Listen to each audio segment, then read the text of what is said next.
Hey, good morning, ladies. Good morning. How are you today? Feeling overwhelmed. Like my whole list I put together this morning, and I'm like, oh my goodness. Okay, Me here we too. go. Uh-huh. Yeah, there's something that happens on a Saturday where we everything comes flooding to our minds that we maybe forgot or kind of put on hold for the week, or it's overflowing Mm-hmm. on the week. And yeah, so totally get that. This was me this morning.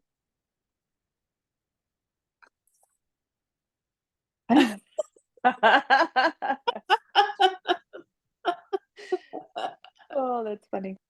Oh, oh my goodness. Goodness. Hey, I really loved what you did yesterday. It was super yummy. And Oh, I'm so glad. yeah, it was good. It was helpful. It aligns really nicely with what we've been focusing on, going deep. So it was very valuable. Thanks. Angie, you stole my praise for Kristen. I was going to tell her Oh, that. Okay, well, let me be quiet. You continue the praise. Keep going. No, it was really, really good. Um, just as Angie said, it was deep, it's thought provoking, and it actually made me sit down and do some self reflection, a lot of self reflection. So I'm much so needed. glad.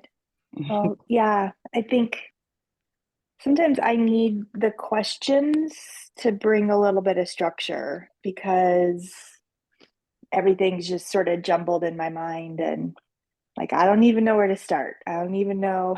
And usually if I get the first like, one or two steps, then I can move forward. But um yeah, and I really like doing this with you all because it just makes me feel more connected and just reminds me we're all in this together, and just really appreciate that. So really, I'm super glad I get to know you in this group, Irma. Thank you. Yeah. It's like we all got that female DNA. Mm-hmm. Mm-hmm. Yep. Ah, says, thank you, Eve. Uh,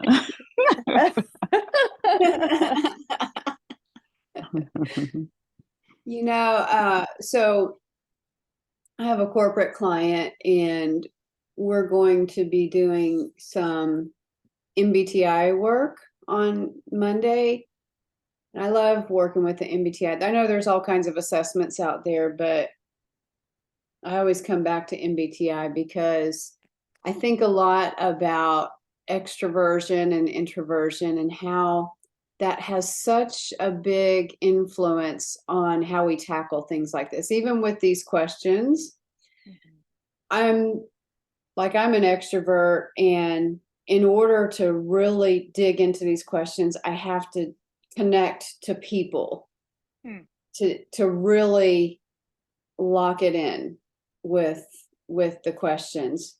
Whereas an introvert could probably take this and say, "Yeah, I'm just going to take this and I'm just going to work it within myself, and then maybe come back later and share." So, all that to say that when I'm connecting with you all, these questions have more meaning because, like you said, Kristen, we're actually going through this together. Mhm. So that really brings a whole new perspective on coming together as community and how important it is, especially for intro or extroverts in the moment. But I mean, it's valuable for both extroverts and introverts, but especially for extroverts who this is where they struggle to do things on their own because they need the community. It's an absolute must have. And so that's why a lot of extroverts, when they try to do things on their own, they struggle and maybe Hmm. even fail sometimes. So Hmm. yeah. All right, let's see. I've got some interesting. All right. Well, it looks like it's us, ladies. Okay. So let's start with check-in on how you did yesterday. Finally back to a 5. Yay. Hey. Good job, Irma. Good job. Yeah. Yeah. Even though I went shopping with my husband, I'm still a 5. Oh my goodness. I don't know if any of you have a husband like mine who loves shopping more than me. My husband does. Okay. I hate shopping, all kinds, every kind, and he loves it. So Well, my husband loves shopping at Sam's. There's something that becomes unleashed in him when he goes to Sam's, and we end up with so many things that we don't need, like 2 cases of macaroni noodles that we've been working on for 2 years.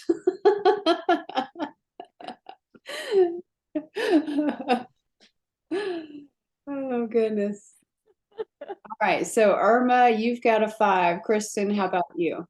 I'm a 4, and I was out and at a lot of different places yesterday for work, and was overall really able to resist temptation. There was like chocolate sitting out and cookies and all this stuff that I could have just, and everybody else was eating it. And I was like, I'm good. And really was. And so it was really nice. Um, so yeah, I'd say 4. Okay. All right. Hey, Pam, we are checking in on how we did yesterday. So, what would you say? I'd say I was a 3. I did great through the day. I had many victories. Good. Yeah. I ate a sliver of apple pie. So it's gone. Well, so It all, it all has to do with pre whatever existing. existing conditions. Yeah. I could have froze it, I guess, but it was there because my husband loves apple pie. And he Blame it only on the husband. pieces and somebody else bought it for him. I didn't. When I'm just like, I need to just freeze half the pie. Yeah. That's what I need to do because I have a hard time with it. Well, I want to just let you all know that I am the queen of totally blew it yesterday, so that you don't feel so bad that your coach actually blew it in a big way. So I completely understand the pre-existing conditions, the emotional things. So this particular week has been almost, well, not almost, has actually been overwhelming because of, Crystal leaving, and then suddenly we got bombarded with events and Airbnb people. We have a lot going on getting ready for the gala and end of year. I mean, there's so many things swirling, and I've done really good this week just trying to manage it. But yesterday I fought really hard throughout the day too. I'm like you, Pam. I did great throughout the day, but late yesterday afternoon, everything unraveled. So when my plans unraveled, my husband and I were supposed to go to a Christmas party. So I was getting myself mentally ready for that because that would have been with a bunch of construction workers and all. And so I was trying to get ready for that. Well, that came unraveled. And then, I mean, everything just kind of went downhill from there. I came home and the house was a mess, and it was just, and so I ended up just leaving the house again just to reset myself. And I went and ran through Popeyes, which I absolutely never go there. And the hubby wanted a Diet Dr. Pepper while I was out. So while I was there, I got chicken fingers, and I also ate a Snickers bar, which I never eat those. So I just totally blew it last night. And I can tell this morning because my stomach has said, "Oh my Lord, what have you done?" So, Big foreign objects. yeah, but I say all that not to justify, what we're doing. It's never to justify that, but it really is just showing that every single one of us are vulnerable and we can be caught off guard at any moment. But even when we have the best of plans, when we've loaded ourselves down, when we're taking on a lot of stress and overwhelm and we're just trying to manage it and we don't manage it well, which I was just kind of like, just imagine like a boat taking on water, right? That's what I've been doing all week long. And so finally the boat tipped over.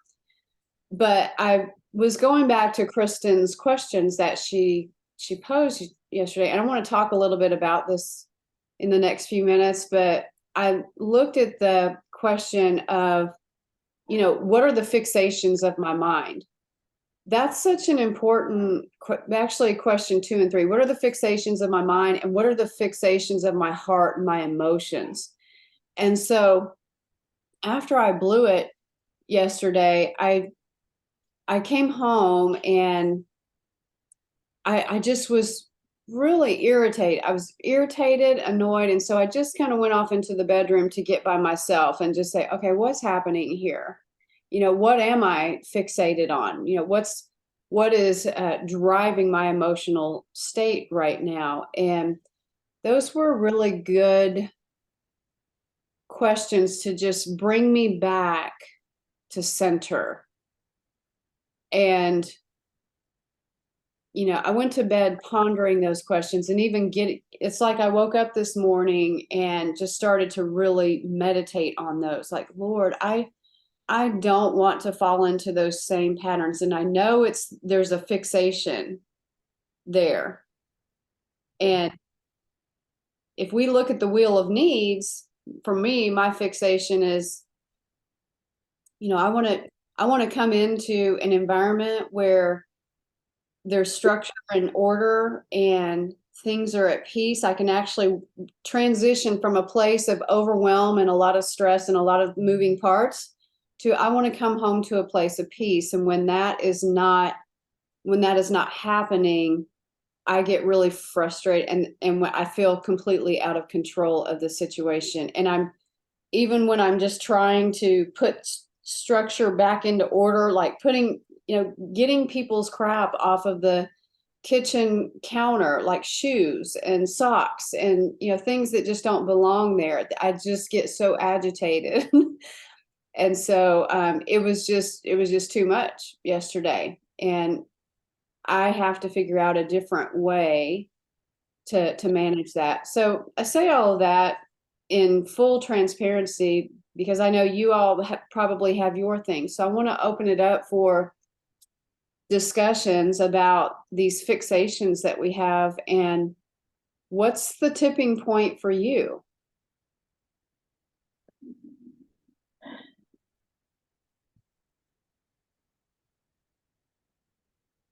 I'll start Okay. because I can relate. I like things in order, and I like to not necessarily ask people to do things. I would like them to notice. Right. I Yeah. would like to see their initiative, because they're part of the team. Yeah.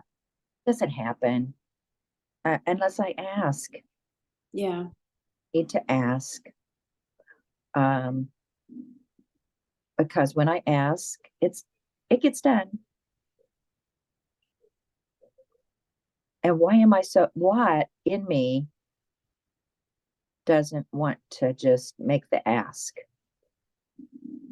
What is it in me that I don't want to do that? That's a good question. Is it, I've got to find out. Yeah. Yeah. Because I relate to that too, Pam. Of just that, like, if I have to ask, then it's not the same, and I resent it. And for me, it's if I ask, then what that means to me, or what I make it mean or let it mean, is this is my responsibility, and now I'm handing it off, or I'm yeah, assigning it. And right, I don't want it to just be my responsibility. I want it to be ours, right, and that the level of ownership is equal, perceived ownership is equal. And so we've had many rounds of this conversation, my husband and I. And Yes. one of the things that he's brought up is he knows I have a plan. I have an order to things. I have a way of doing things. And so for some of it, he doesn't want to get in the way of that. And it doesn't always bother him the way it bothers me. And so right, he sees it as me asking for what I need, and then he gets to help meet that need. And so for him, the ask is a good thing and an opportunity for me to get my need met, and for him to say, yes, I can do that. And so it just means something completely different to him than it does to me. And but that the story and the resentment get so wound up in the thing, and he's like, I just tell me you want me to move this stuff, and I'll move this stuff. I'm like, but it means all this other stuff. Right. Do I have to ask you? I mean, Right. we're looking at it like, isn't this obvious? Yeah. right. But it's And not. Yeah. another thing I guess I can model, we can model, and I used to do this more, is I would say, because we were both working at that point in time. Now we're not, we're working, but in a different, not outside the home. So I used to say on at least Saturday or Sunday night, is there anything this week that you need me to do? And I've stopped saying that because I figured I was here. And, but I think that could be a good thing. Is there anything this week that I could do for you? Now I know one answer. I know him well enough that he'll say, sit and watch a movie with me. That's going to be one of his things. Now just sit and watch a movie with me.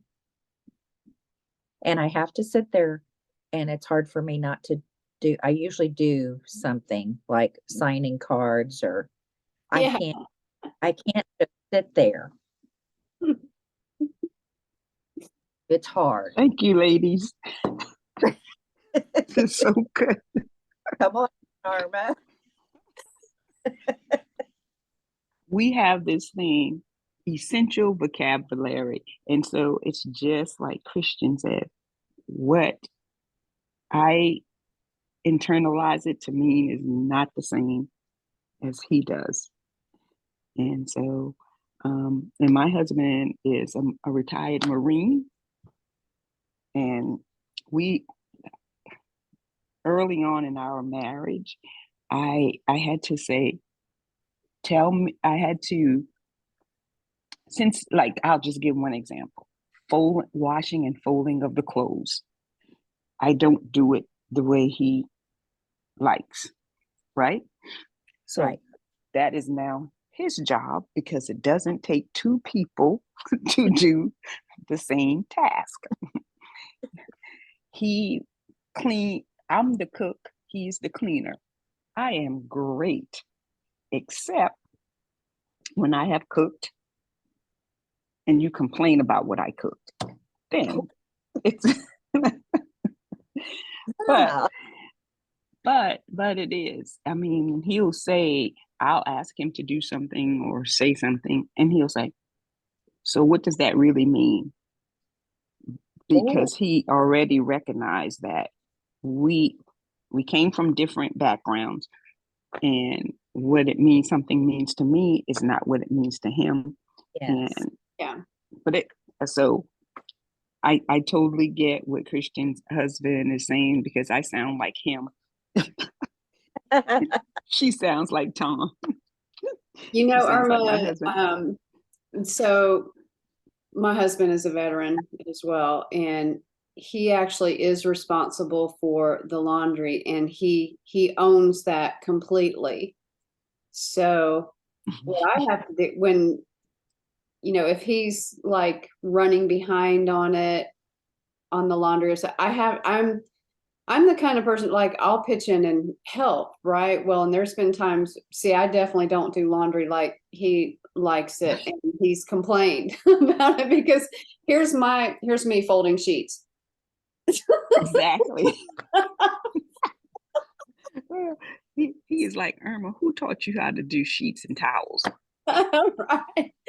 I mean, at the building when we do Airbnb, I'm so thankful that Aaron Nuttall is not there because he would be horrified at how I do all the sheets. But I love that we're talking about this because it brings out something very important here, that it has to do with, we're all looking at the situation from different perspectives.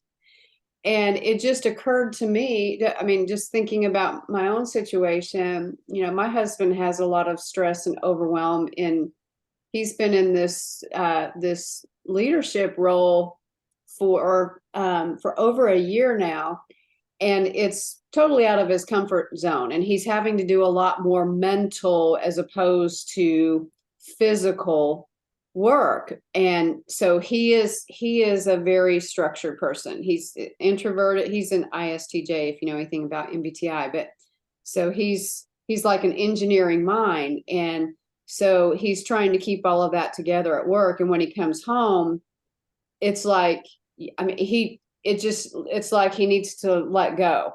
And so he'll just kind of throw things around. It's like him unleashing, and he doesn't realize the impact of that, to me. But he knows that when I walk in the door, I don't even sit down. When I walk in the door, I just start getting things into place because I feel like I have a mindset that I can't sit down until it's done, which is not true. It is a mindset that I have chosen so that I feel more comfortable. But it's important for us to start realizing, why are they doing what they're doing? Why are we doing what we're doing? We just have a different mindset about it, and we may be fixated on a certain way that things should be done. So should and shows up, well, this should be done, right? I mean, we start imposing should and on other people, that they should be doing things like we are, but they're not built like us. That's not their focus. Yeah, so all right. So what do we do? So, I mean, what do we do with this? What's the work that we need to do?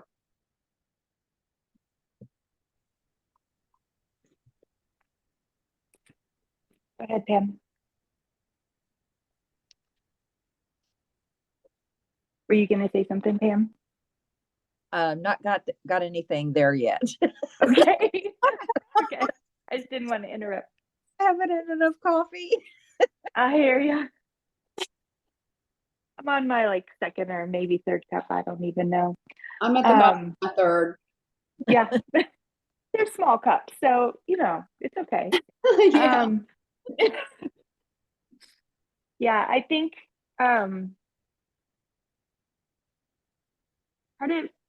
part of sharing a home and sharing a life is what works for both of us.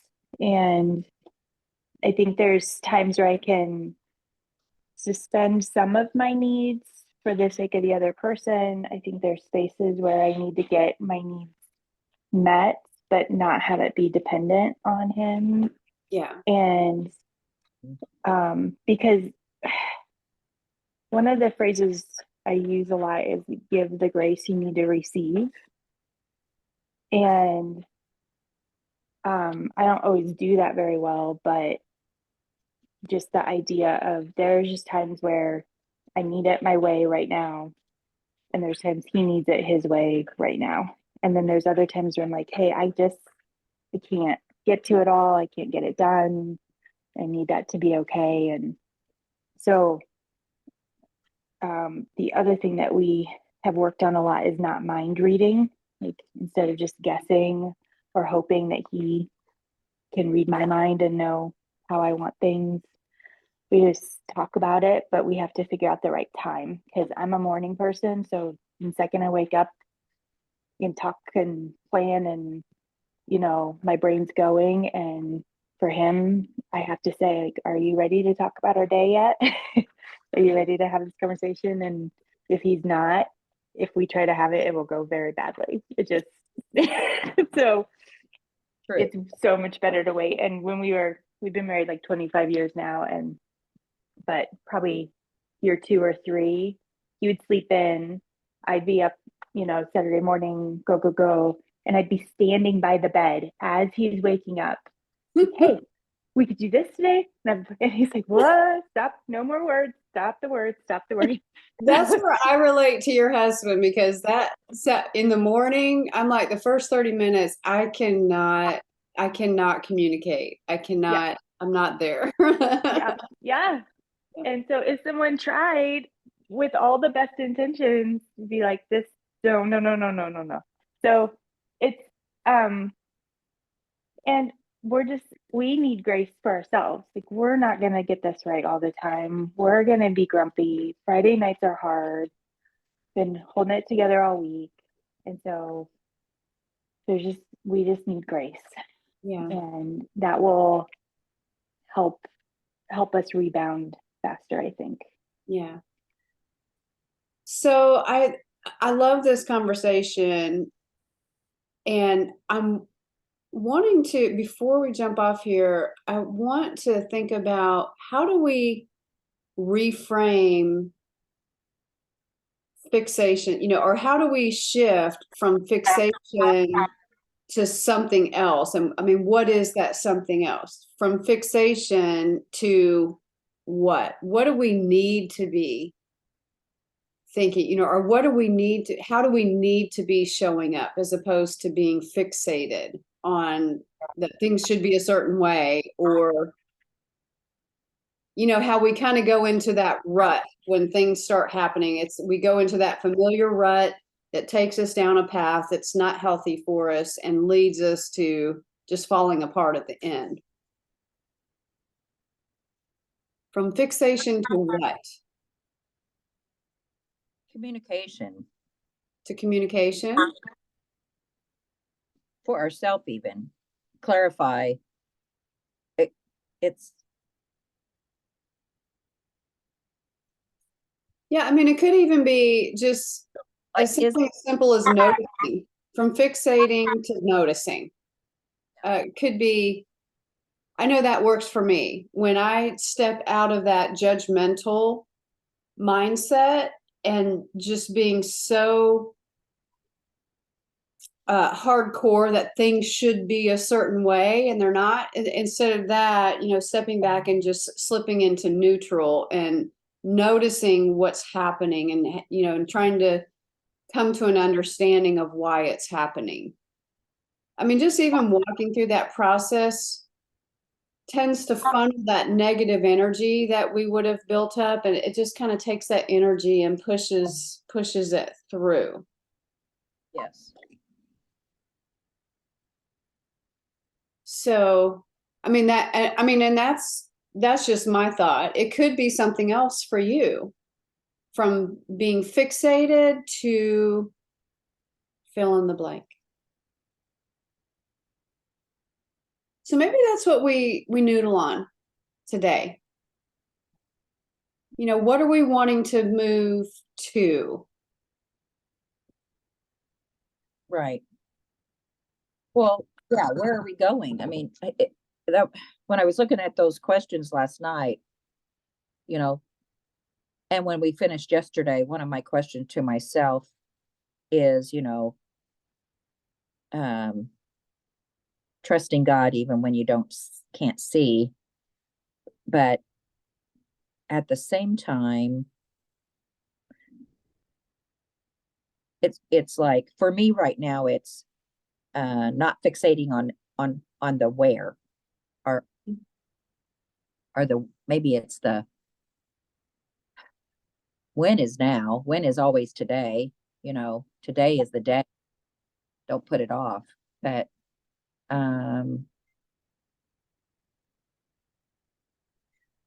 some of the answer that I need is, where is God leading me? Mm-hmm. And part of that, I do know that God wants me to be a good temple, a healthy temple. So I feel like I know, I don't feel, I know that when I am at my best physically, I'm also at my best spiritually and emotionally. So I really do know where he's leading me. He's leading me to a healthier life, and that's what I need. That's what I need to be clear and focused on right now. As you're talking, Pam, there's a question that we might ask ourselves when we're trying to shift from that fixation or that fixated mindset, that we ask the question, God, what do you want me to do with this right now? Yeah. It's a great question. So, what do you want me to do with this? How would you proceed with Yeah. this? Yeah. And I had two people, I bumped in actually to three people yesterday. When Pete had his procedure, I bumped into three coworkers that I didn't expect to bump into. And all of them confirmed that the time is not now Yeah. for that position to go back. It's not time to go back. I Yeah. don't know if I'll go back, and I don't know if I'll go back, but I know that right now the time is not to go back.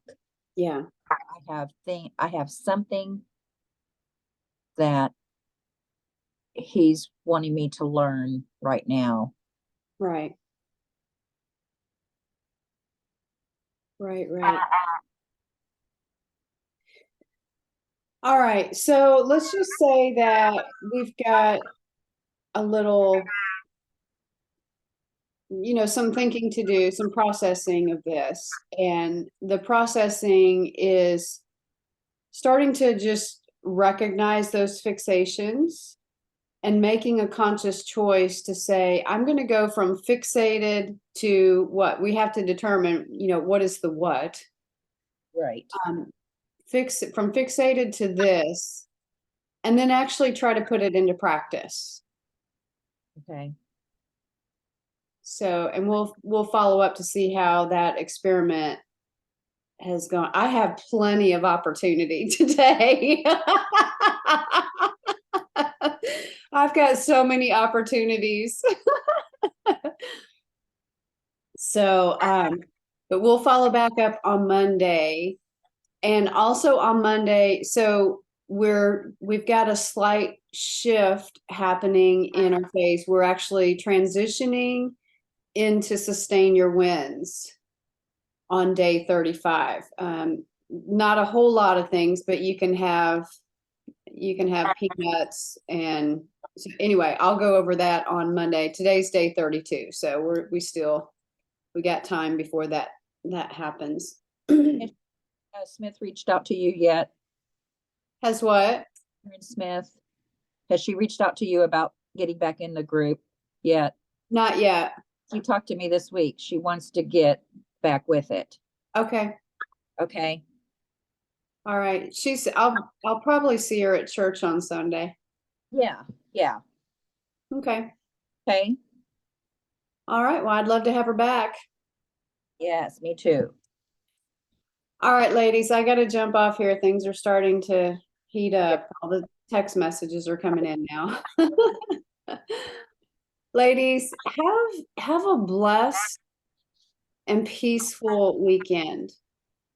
Take good Yes. care of yourselves and trust that you can always go to the throne of grace. You can always go to the throne of grace, and God's going to give you mercy in your time of need. So go with that, and I will see you on Monday. Okay. All right. Amen. All right. Bye. Bye, everyone. Bye.